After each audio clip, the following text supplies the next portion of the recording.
Una entrevista es un modo de conocer que otro mundo es posible. Comienza la sección de entrevista de Viajeros Voluntarios Radio.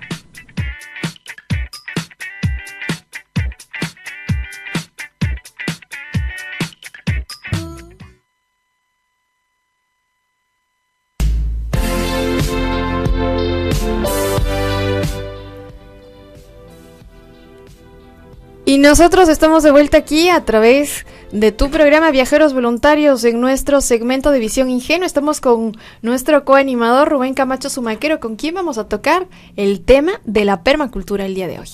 Hola Valentina, ¿qué tal? Una pregunta, ¿qué es un coanimador? Un coanimador es alguien que anima con otra persona, que te ayuda a animar. Yo también soy tu coanimador ahora. O sea, los dos somos coanimadores. Claro. O sea, somos animadores mutuos, el uno del otro. Claro. Bien.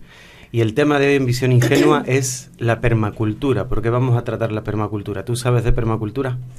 Bueno, la verdad es que de permacultura no sé a profundidad, pero he investigado, he tenido la oportunidad de revisar algunos artículos y también de alguna forma he estado un poco ligada a personas a las cuales les atrae mucho la permacultura, y es como una especie de cambio que se está desarrollando a nivel global, que voy viendo que la gente un poco más se va acercando a esta parte sostenible para la tierra, para la naturaleza, en donde la permacultura juega un papel importantísimo. Genial. Yo te puedo dar otra visión ingenua por mi parte, porque también es cierto que no soy ningún experto en permacultura, entonces ninguno de los dos somos expertos. Sin embargo, yo tengo otras experiencias, ¿no? He estado en algunos lugares donde se desarrollaban comunidades que trataban de vivir en base a la ecología, en base a la permacultura. En algunos sitios me he quedado unos días, en otros sitios simplemente los he conocido de paso. Tuve la suerte durante un tiempo que viví en un lugar con una gran huerta, que yo mismo cultivaba sin saber absolutamente de nada. Lo que hacía era tirar las cáscaras de fruta allí. Y la verdad es que es muy curioso este tema, porque aunque sean pocas aparentemente las personas que estén practicando permacultura, dentro de las ciudades, de los medios urbanos, no nos podemos imaginar cuántas personas viven diariamente la permacultura a través de Internet. Es decir, a través de Facebook, a través de redes sociales, a través de vídeos, están todo el día viendo vídeos de permacultura, viendo vídeos de cómo vivir una vida natural, una vida ecológica, tener tu propio huerto. Entonces, claro, estas personas piensan que puede ser una alternativa difícil, que tienes que tener grandes conocimientos. Y yo estuve en un momento en esa situación, así que me puse a investigar y descubrí que en absoluto es difícil, incluso que puedes llevar un poquito de permacultura a tu casa dentro de un entorno urbano. Es decir, tú te puedes imaginar, bueno, ¿cómo llevas un poquito de permacultura a tu casa urbana? Existe la posibilidad de tener pequeños huertos dentro de tu propia casa. Si tienes un patio, genial, pero ¿y si no tienes un patio y tienes una casa pequeñita? ¿A ti se te ocurre cómo se puede tener un pequeño huerto? Por ejemplo, bueno, pues hay algunos alimentos, como puede ser las hojas verdes, las lechugas, las zanahorias también, no es una hoja verde, pero crece muy rápido. Hay un montón de vegetales y de alimentos que tú puedes tener en un pequeño huerto, como quien tiene sus macetas y sus plantas, y puedes realmente hacer un poquito de permacultura en hogar.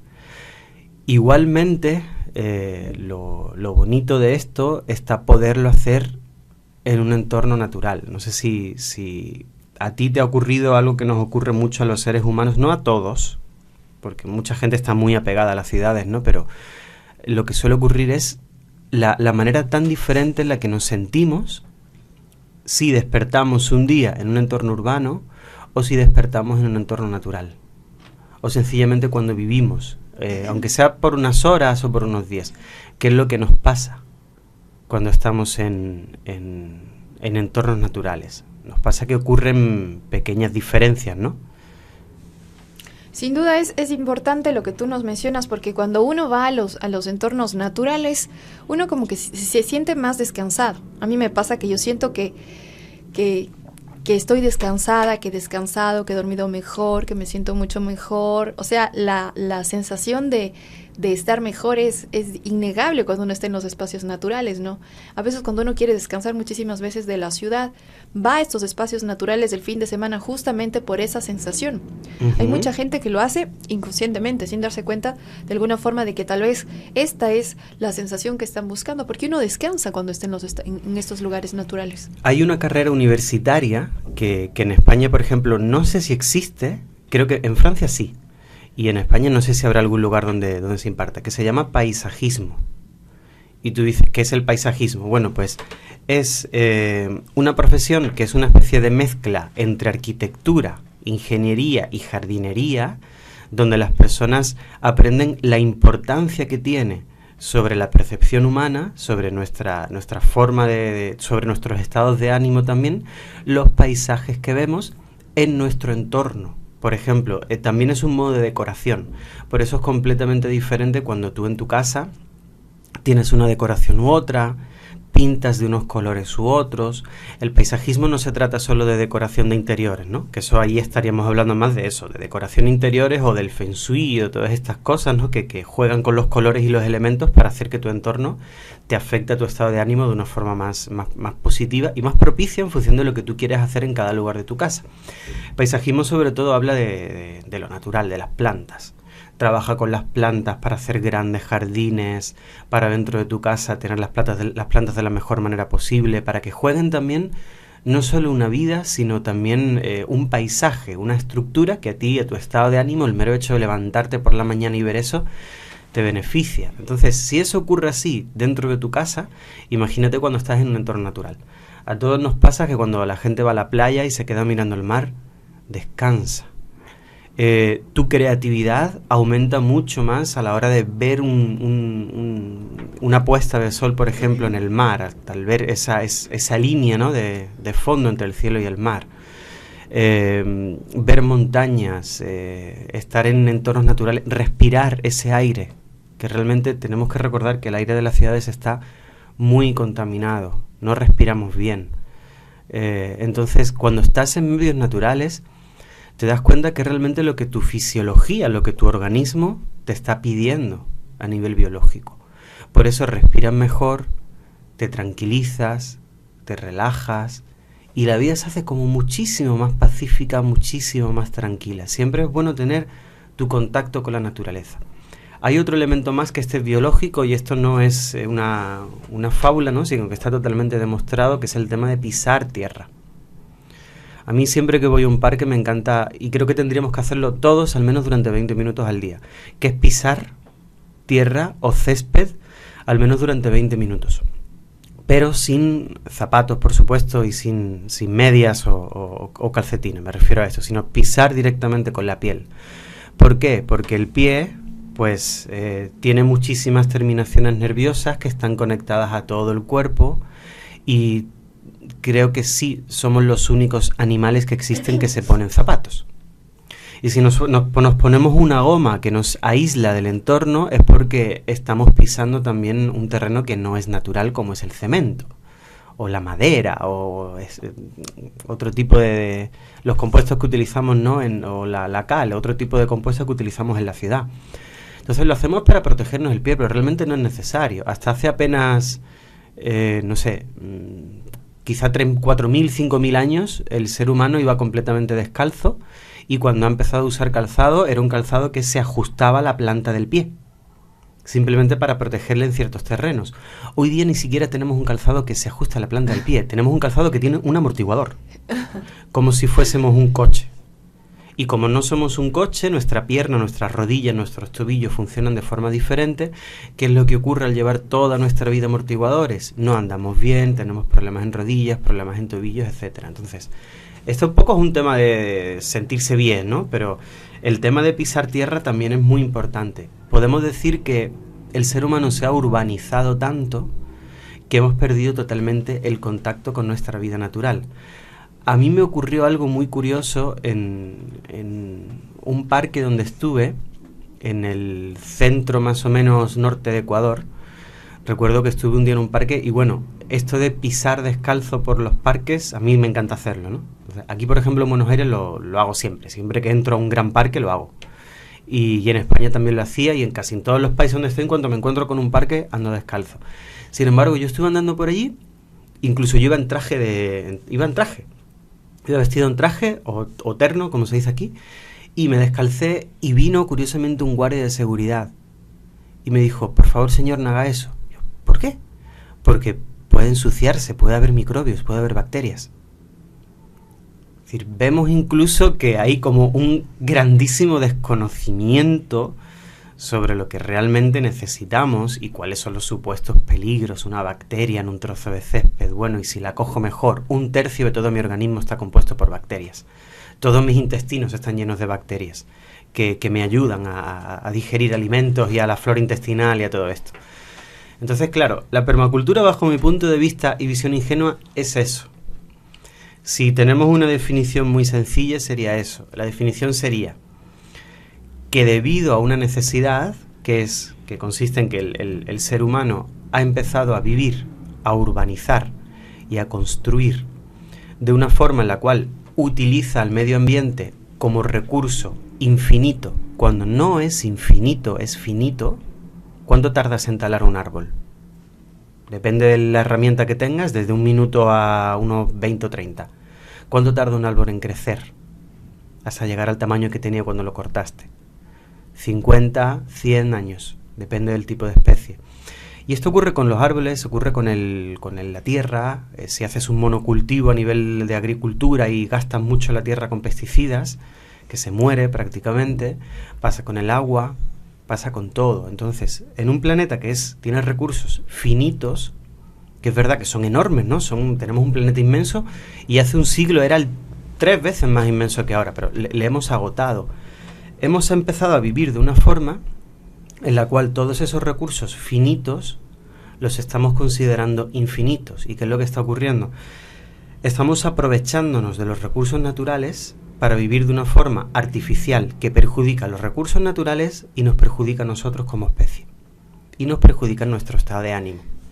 ¿Qué es entonces la permacultura? Es construir, vivir en definitiva, en un entorno con un tipo de construcciones y con un tipo también de alimentación y modo de vida que aprende a convivir con el entorno natural, haciéndolo de tal forma que no gasta el recurso, sino que aprende a convivir con el recurso sin gastarlo, a la vez que la persona se beneficia mucho más a nivel biológico, psicológico, etcétera. Y es sin duda un estilo de vida revolucionario el de la permacultura, es todo un sistema, pues como tú lo mencionabas, por internet hay muchísima difusión de la permacultura, se están desarrollando cursos, talleres en todo el mundo, en Europa, en Latinoamérica, y poco a poco el ser humano se va concientizando, ¿no?, de esta situación que vamos viviendo, de no estar cerca de la naturaleza, de no tener una armonía con la naturaleza. La evolución del ser humano lamentablemente ha sido de buscar siempre protección, y mientras más protección tiene, primero buscarte un techo, el ejemplo de los zapatos es perfecto, buscarnos proteger los pies, y poco a poco nos hemos ido deslindando de la naturaleza hasta transformarnos en unos completos extraños frente a nuestro mundo, al mundo real, ¿no?, a la naturaleza, a todo lo que conlleva esto. Y para nosotros es muy importante poder exponer sin duda la permacultura. En la actualidad sabemos que existen aldeas o colonias en donde existen ya personas que están viviendo este estilo de permacultura, están desarrollándose con también sus estructuras. Hay ejemplos de nuevas estructuras en torno a la edificación de casas. Uh-huh. En el caso de adobe, super adobe, se llaman este nuevo estilo de casas. O las casas pasivas también. O las casas pasivas.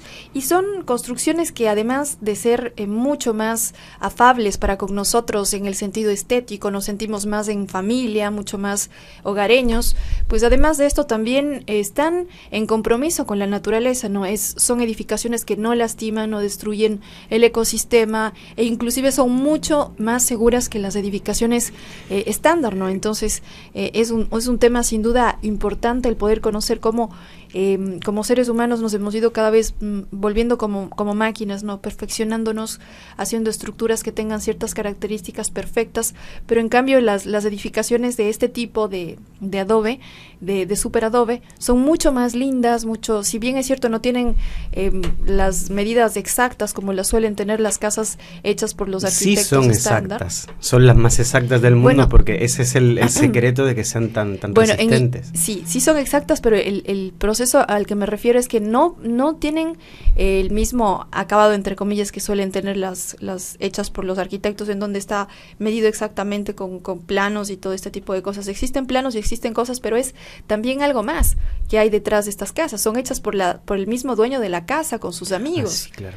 Entonces es una energía diferente, es una energía de colaboración, de ayuda, en donde no es voy a hacerme una casa y la voy a contratar a este arquitecto y voy a contratar a 5 personas que hagan la casa. No, el hecho de hacer la casa también en estos casos conlleva a otra energía, otra forma de vida. El hecho de hacer tu propia casa con tus amigos es lo máximo. Y si no quieres, puedes igualmente contratar a la mano de obra. Es decir, las opciones son múltiples. Realmente en todo lo que acabas de decir ahora y en muchas de las cosas que la gente cree, si nos ponemos a profundizar nos damos cuenta de que es un absurdo. En primer lugar, es un absurdo el mundo en el que vivimos, ¿no? Nos hemos aislado tanto de lo que es natural, tanto nuestra forma de vivir, a nivel no solo de hogar, sino a nivel de cómo despertamos, cómo gestionamos nuestros días, etcétera, cómo dormimos, cómo nos alimentamos, sobre todo, nos hemos aislado tanto de nuestra naturaleza que cada vez tenemos más problemas a la hora de convivir en este mundo, y lo que hacemos en lugar de vivir de una forma natural y acorde a lo que necesitamos es buscar constantemente parches para seguir olvidándonos de eso. Por ejemplo, en varias de las cosas que has dicho tú, has dicho de que buscamos protección. Sí, pero buscamos protección para lo que creemos que es peligroso y para lo que hemos logrado. Cuando una casa de ladrillo la puedes derribar. Sin embargo, una casa de super adobe es mucho más difícil de derribar. Es muy resistente. Ese, por ejemplo, es algo que la gente piensa. Piensa que las construcciones en permacultura van a ser más débiles. Es en absoluto. Por supuesto, si se hace bien. Hay muchísimas personas que se hacen una casa de adobe normal y no son resistentes, o necesitan todos los años tener seguir trabajando en ella, seguir no perfeccionándola, ¿no? Pero muchos errores, muchas grietas que se crean, estar constantemente trabajando en la casa para que siga siendo resistente. Pero esto es por haber elegido mal el tipo de tierra, por haberla construido mal, etcétera. Cuando se hace bien es mucho más resistente que el ladrillo y que el cemento. Por ejemplo, vamos a hablar desde un principio para que la gente lo entienda, en el caso de que alguien que nos esté oyendo no conozca nada de esto, ¿no? Cuando tú construyes tú, por ejemplo, habías hablado también del tema de hacerlo en comunidad y esto, pero no necesariamente tiene por qué ser así. A lo mejor una persona escucha, bueno, es que esto de la permacultura es vivir un poco como aislado, y en absoluto. O sea, si tú te quieres construir una casa y lo quieres hacer, obviamente, en un lugar un poquito más natural, más apartado, tú ahí la puedes hacer como quieras. Tienes varias opciones. La opción 1 es hacerte la clásica con ladrillo y con cemento, lo cual contamina el medio ambiente, en absoluto es sustentable, no es unos elementos que luego tú puedas reciclar, que puedas usar de manera constante, no es del todo segura y es muy cara. Además de que es inarmónica. Exacto. Imagínate en la mitad de un bosque una construcción de cemento totalmente cuadrada. Ese es un detalle, que son cuadrados también. Totalmente cuando tú inarmónico. En la naturaleza no ves absolutamente nada que sea cuadrado. Y vivimos en casas cuadradas. Este mismo estudio, por ejemplo, es cuadrado. Y no hay nada en el ser humano que sea cuadrado, no hay ninguna especie animal que tenga la cabeza cuadrada, el cielo no es cuadrado, una manzana no es cuadrada, un río no es cuadrado, absolutamente nada en la naturaleza es cuadrado. El cuadrado es algo que nosotros aprendimos a dibujar. Y a partir de ahí lo empezamos a hacer, ¿por qué? Porque son estructuras rígidas, son duras. Entonces, en lugar de hacerlo de una manera, como tú bien has dicho, inarmónica, y utilizando materiales que no son ecológicos, no los puedes volver a usar, etcétera, que no son 100% resistentes, que pueden crear problemas de humedad, etcétera, que luego vas a tener frío y calor, con lo cual vas a necesitar un aire acondicionado o un calefactor y vas a estar gastando recursos, gastando gas o gastando electricidad, la puedes hacer con elementos naturales que te benefician en todo. ¿En qué sentido? Primero, es la mitad de precio. Es mucho más económico. A la gente que le preocupe el dinero, aquí tiene una ventaja. Es la mitad de precio. A mí, por ejemplo, si me puedo gastar la mitad, yo estoy muy contento, ¿no?, con eso. Lo segundo, como tú bien has dicho, lo puedes hacer tú. Y la gente pensará, pero es que yo no tengo ni idea de hacer eso. Para eso existen cursos, muchos cursos en técnicas de construcción ecológica, que vas al curso, asistes al curso, en el curso construyes algo y aprendes. Si te gusta el aprendizaje, bien. Si no te gusta, siempre puedes contratar, igual que para una casa normal, a tu arquitecto y a tu mano de obra. Siguiente ventaja, no todo el mundo puede construirse una casa. Con ese tipo de técnicas podemos hacerlo prácticamente todo, siempre y cuando tengamos una economía más o menos solvente. La clase media puede hacer esto.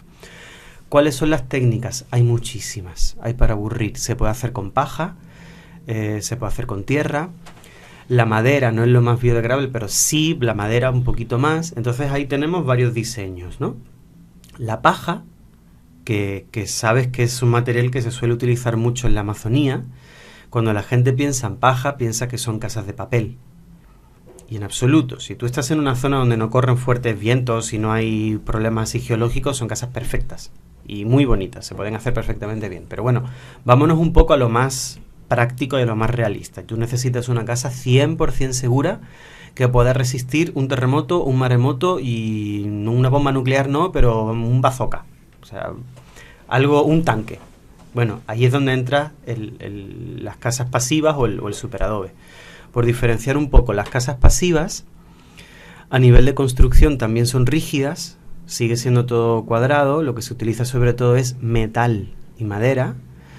Tiene la ventaja de que son desmontables, es decir, la puedes montar y desmontar, las puedes mudar de lugar, de país, de ciudad, etcétera. Es bastante interesante eso de llevar tu casa a cuestas también.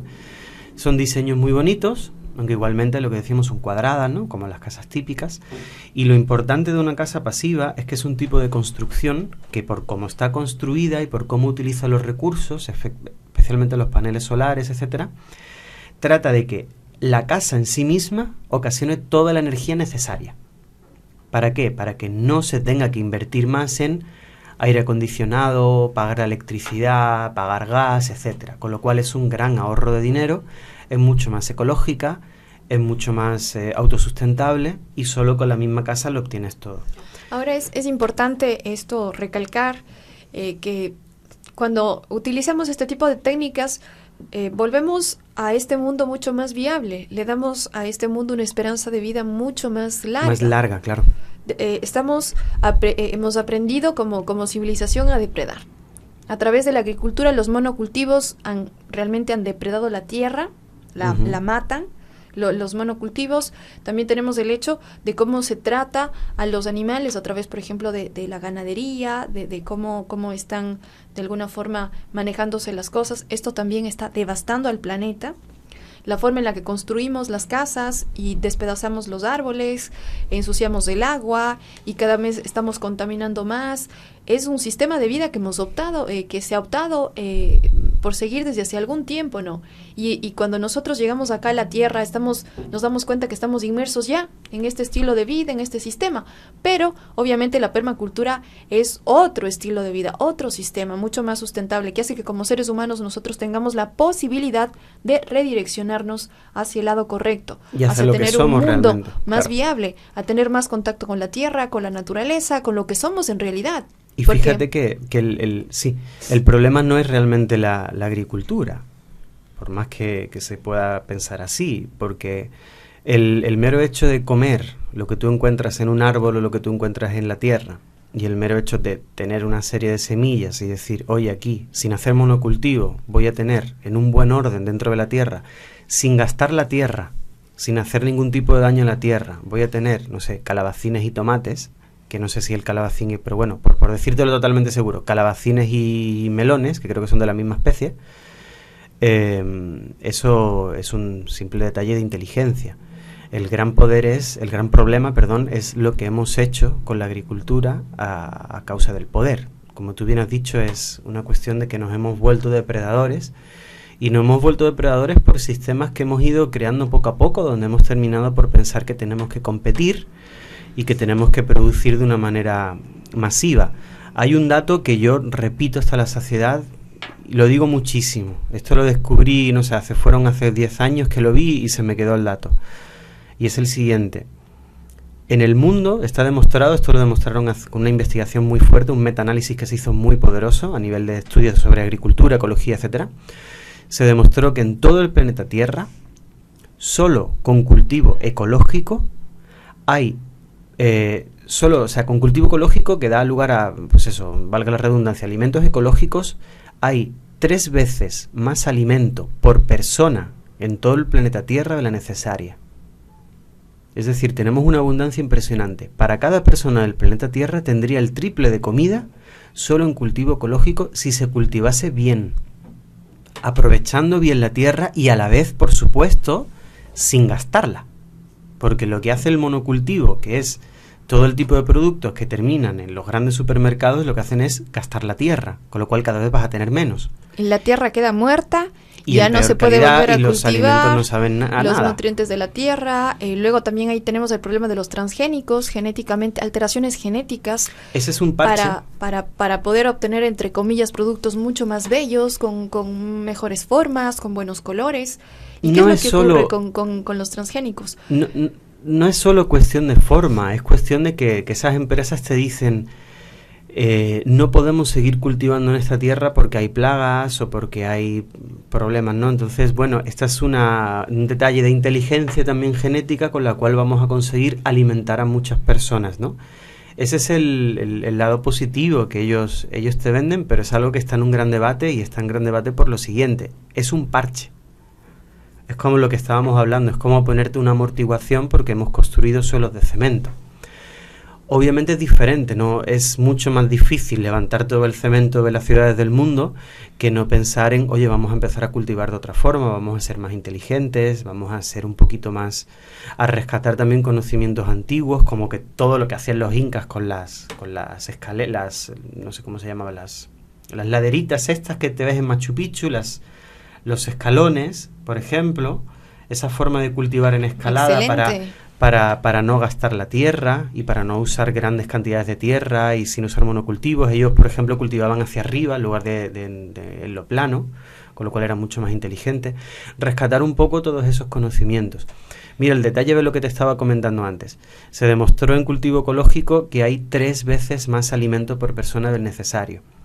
Sin embargo, cuando nos vamos a los datos reales, descubrimos que 1/3 de la población mundial se muere de hambre. Es decir, es muy paradigmático esto. O sea, ¿cómo pasamos de tener, o sea, no de tener, sino de poder tener 3 veces más comida de la necesaria por persona en el planeta Tierra, a que 1/3 de la población se muera de hambre? El motivo lo tenemos claro. Los otros 2/3 están produciendo de más. Están produciendo demasiada comida, gastando mucho la tierra, tirando mucha comida, y si tenemos dudas sobre esto, solo tenemos que ver la gran cantidad de alimentos que tiramos todos los días en casa, y solo tenemos que mirar la cantidad de alimentos que tiran los supermercados, que se tiran en los restaurantes, etcétera. Tiramos muchísima comida, que ni siquiera es ecológica, ni siquiera es saludable, ni siquiera es... Sí, es apta para el consumo humano porque nos hemos acostumbrado, nos hemos obligado con el paso de los siglos a comer otro tipo de cosas, pero no es realmente nuestro alimento más óptimo, más fisiológico.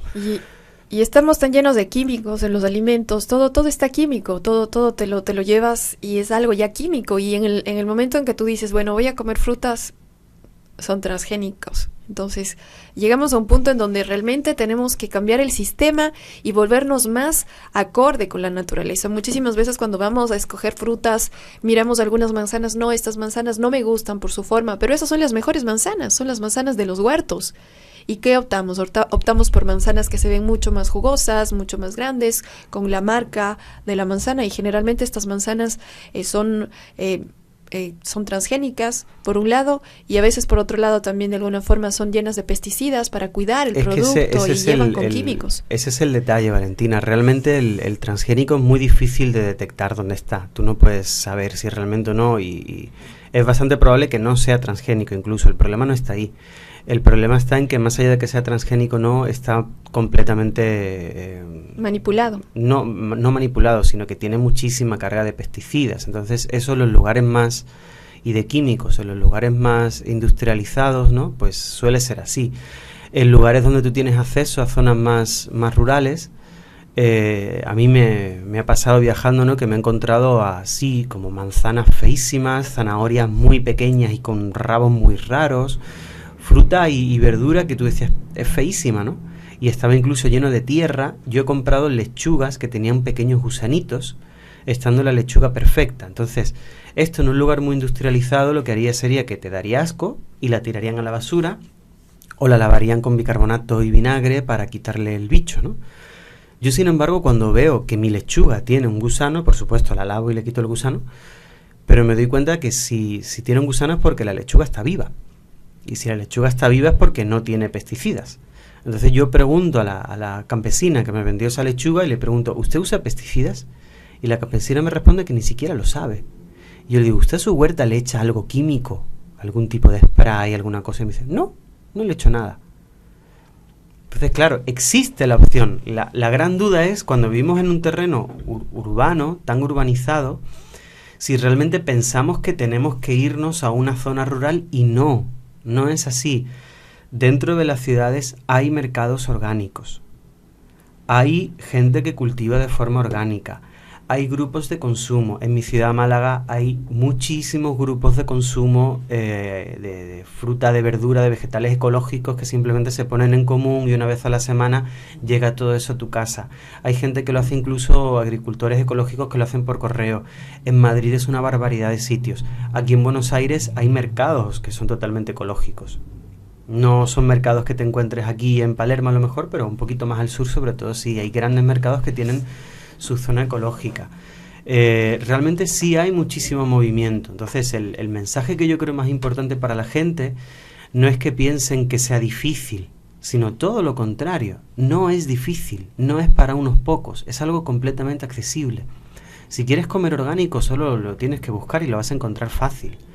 Si es al mismo precio, mejor. Si es un poquito más de precio, tienes que pensar que una manzana orgánica tiene un 80% más de nutrientes que una que no sea orgánica, con lo cual puede ser que necesites comer menos, porque esos alimentos van a ser mucho más nutritivos, además te van a depurar bastante más y vas a estar mucho más limpio, ¿no? Con lo cual vas a necesitar cada vez menos. Si lo que quieres realmente es una cuestión de tu hábitat, tu vivienda, no es necesario irte a una comunidad, puedes aprender a hacerlo, puedes tener las opciones. Habíamos hablado de las casas pasivas, ¿no? Que es una opción donde se trabaja el metal y la madera para tener una casa que sirve de energía, ¿no? Es como muy autosustentable. El adobe es la otra técnica, que no es en este caso metal ni madera, sino tierra. Ahora, lo interesante también es hablar sobre todo del superadobe, que es una técnica que realmente se descubre un ingeniero iraní en los años 70 y que hoy día utiliza la NASA. No sé exactamente para qué, pero está como avalado por la NASA y en uso de ellos, porque es una manera de construir muy resistente, mucho más resistente que el ladrillo o que el cemento. Es una técnica que consiste sencillamente en prensar la tierra. Depende de cómo sea la tierra, puede ser 100% tierra o puedes tener que mezclar con un poquito de cal. Depende de la calidad de la tierra, ¿no? Puede ser que sea con un 10% de cal, máximo se suele trabajar con un 20% de cal. No creo que mucho más. Si la tierra lo necesita, bueno, sí, puedes subir el porcentaje de cal. Pero normalmente se intenta que sea lo más ecológico posible, es decir, 100% de tierra o 90% de tierra.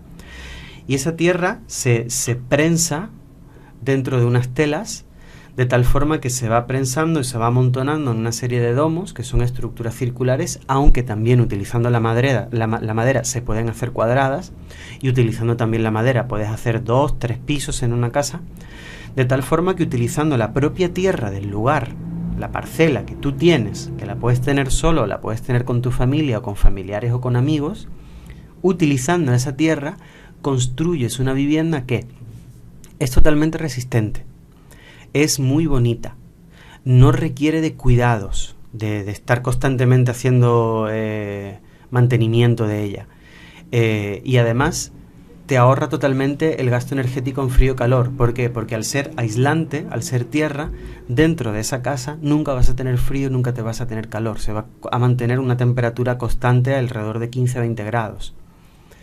Es decir, son todo ventajas. Absolutamente todos son ventajas. Y lo único que tienes que hacer es atreverte a decir, voy a hacerlo de la manera más sensata. Tanto para mi salud, como para la tierra, como para la estética, como para mi mente, como para mis emociones, como también para mi bolsillo. Entonces, como es algo que cada vez es más necesario, más personas se están sumando. Dentro de los movimientos de permacultura hay muchísimas clases, talleres donde te enseñan a construir, te enseñan a trabajar con el adobe o te enseñan a cómo cultivar. Yo, por ejemplo, de cultivar no tengo ni idea, pues ahí me pudieran enseñar a mí cómo cultivar. Y nosotros justamente tenemos aquí un documental que queremos recomendarles a todas las personas que quieran conocer más acerca de permacultura. Hay un documental muy lindo que se llama Sepp Holzer, el rebelde agrario, y es un enfoque sobre una permacultura diferente que plantea que hay como curar la tierra y los paisajes a través de la construcción de espacios capaces de retener agua. Entonces podríamos ahí tal vez un poco más adentrarnos en torno a un estilo de permacultura por Sepp Holzer. Hay un documental que está colgado en YouTube que les recomendamos que lo miren para que ustedes puedan tener una idea mucho más amplia de lo que representa la permacultura, que está ligada fuertemente a la arquitectura. Justamente la permacultura está ligada fuertemente a la arquitectura porque al parecer la arquitectura estándar, la común, en la que habitamos generalmente los seres humanos, pues es totalmente destructiva y no tiene ningún tipo de afinidad para con la tierra, para con la naturaleza, para lo que somos como personas. Entonces, al tener esa falta de afinidad tan fuerte, tan tosca, digámoslo así, frente a la naturaleza, pues se han generado estos nuevos procesos. Así es que yo creo que con este tipo de situaciones que se van desarrollando, nada está perdido. Tenemos mucha esperanza en este mundo, en estos nuevos procesos. Existen soluciones, existen salidas. Vemos la luz al final del túnel luego de tanto abuso para con la naturaleza, para con todos los procesos naturales, para con los animales, para con todo el mercado que se ha ido desarrollando.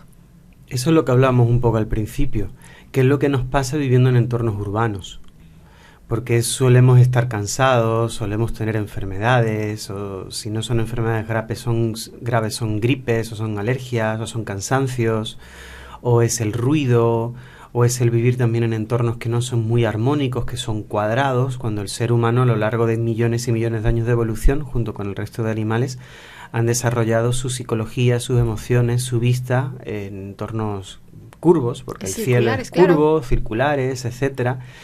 Entonces, desde hace unos cuantos siglos estamos aprendiendo a vivir de una forma que nos está molestando ya demasiado y hemos llegado a una sociedad que está un poquito enferma, lo cual es una buena noticia porque es un gran aprendizaje para darnos cuenta que, ojo, el desarrollo, todos los desarrollos, porque existen 1000 tipos de desarrollos, ¿no?, son importantes, pero tenemos que tenerlos todos en un equilibrio y, como bien te decía, tú puedes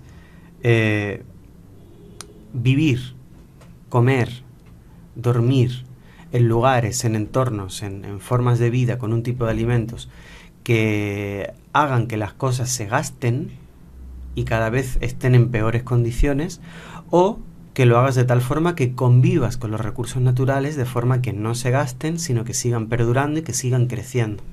Con lo cual crece el entorno, creces tú y estás dando una gran herencia para todas las generaciones futuras que venimos. De ahí que la necesidad de la permacultura. Todo este lugar un poco tan duro, ¿no?, que nuestras generaciones anteriores nos han dejado, no por culpables, ¿no?, sino por el momento que estaban viviendo. Nosotros un poco ahora como que tenemos la misión de las generaciones futuras, ser las primeras semillas de cambio, de dejar un mundo un poquito más habitable y más... Y son los últimos 100 años en donde empieza el hombre a depredar el planeta. O sea, hace 100 años atrás las cosas no estaban tan mal como lo están ahora. Y al avance, como va la situación actual, pues se está depredando cada vez más y más y más. Y es por una corriente que se generó en base al estatus monetario, ¿no? En donde se buscaba obtener dinero a toda costa y en donde las empresas buscaban ser más eficaces, más eficientes. ¿Y cuál era la forma de eficacia y eficiencia? Pues ahorrarse todos los gastos, utilizar hasta el último de todos los recursos que tenían y no tener ningún tipo de ética para con la gente, para con el ecosistema, para con... Bueno, porque se pensaba que no era necesario tener esa ética porque el mundo era infinito, tenía recursos infinitos. Pero estas personas tampoco les podemos culpar, ¿no? No tenían instrumentos de medida para darse cuenta de que eso no era así. Entonces, a medida que ha pasado el tiempo nos hemos dado cuenta de que sí, que es finito y tenemos que parar. Pero ya no sabemos cómo parar, porque ya nos hemos acostumbrado a vivir así. Como lo que ocurre en la Unión Europea, que hablamos la semana pasada, ¿no? Existe un sistema muy férreo, económico, muy poderoso, del cual es muy difícil salir. Nos hemos acostumbrado a seguir así. Es la única forma que parece ser que hemos aprendido hasta que surge otra visión. Siempre hay, yo surge creo que otra forma de hacerlo. Siempre que cuando hay una especie de abuso, y yo lo digo personalmente, es mi opinión y mi criterio, un abuso para con la tierra, para con la gente, para con la comunidad, para con los animales, para con todo esto, simplemente por el lucro, por creer que acumular dinero es el top del top, lo más importante. Entonces, ahí viene ya un factor de egoísmo y también muy muy apegado, ¿no? a la destrucción, porque inclusive las personas que en este momento, lo voy a decir, están tal vez captando mucha plata y están dándose cuenta de que están destruyendo al planeta, ellos están a su propia descendencia, la están limitando ya de por sí. O sea, ni siquiera tienen una conciencia de qué le voy a dejar a mis hijos, qué planeta le voy a dejar a mis hijos. Ellos están simplemente en este momento acumulando. Si es que ahora acumulan, es lo más importante. Entonces, yo creo que también la permacultura va de la mano de una nueva visión de las cosas, de una visión en donde el dinero ya no es el principal, no es lo principal, lo más importante que debe tener el ser humano. Yo creo que la permacultura ya es una opción para las personas a las cuales tienen otro tipo de valores, ¿no? Valores mucho más distintos, en donde obviamente el dinero juega un rol trascendental, porque nosotros tenemos todas las transacciones se desarrollan en base al dinero y no vamos a decir que lo vamos a eliminar, pero creo que sí es una forma de ver las cosas mucho más relajada, mucho más tranquila, no estar tan desesperado por obtener recursos económicos, sino más estar ocupado por ser responsable para con uno mismo, para con la tierra y para con la comunidad, ¿no? Para con la humanidad. Bueno, son como visiones diferentes. La persona que trate de vivir solo bien para él y para sus hijos, bueno, piensa también, tiene una cosmovisión que consiste en que se va a morir y no lo va a ver. Con lo cual, mientras esté vivo, que lo disfruten él o ella y los suyos, ¿no? Y Valentina es una cosmovisión respetable, es a lo que hemos llegado. Existe otro tipo de cosmovisión, que es de la que estamos hablando, es la que nos interesa, que es esta cosmovisión de mirar un poco a largo plazo, y para mirar a largo plazo el tratamiento de, como tú decías, del medio ambiente y de cómo nos alimentamos y cómo vivimos y cómo convivimos también los unos con los otros, es principal. Y como decía, como ya no sabemos cómo hacerlo de forma diferente y parece que estamos un poco atascados ahí, pero no, surgen movimientos y tenemos toda la oportunidad. Podemos tener un pequeño huerto en casa, podemos aprender a comer y vestirnos de forma totalmente lo más ecológica posible. Podemos también aprender cómo funciona la construcción.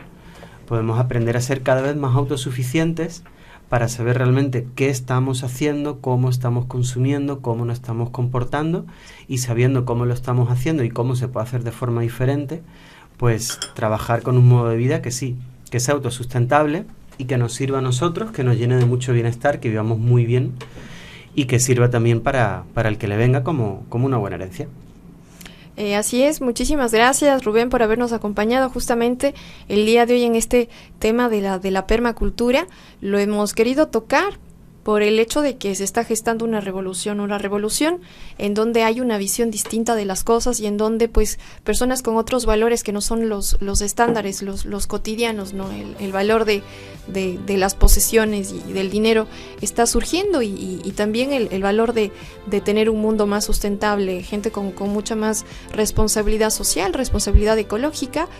Pues es importante tocar este tema.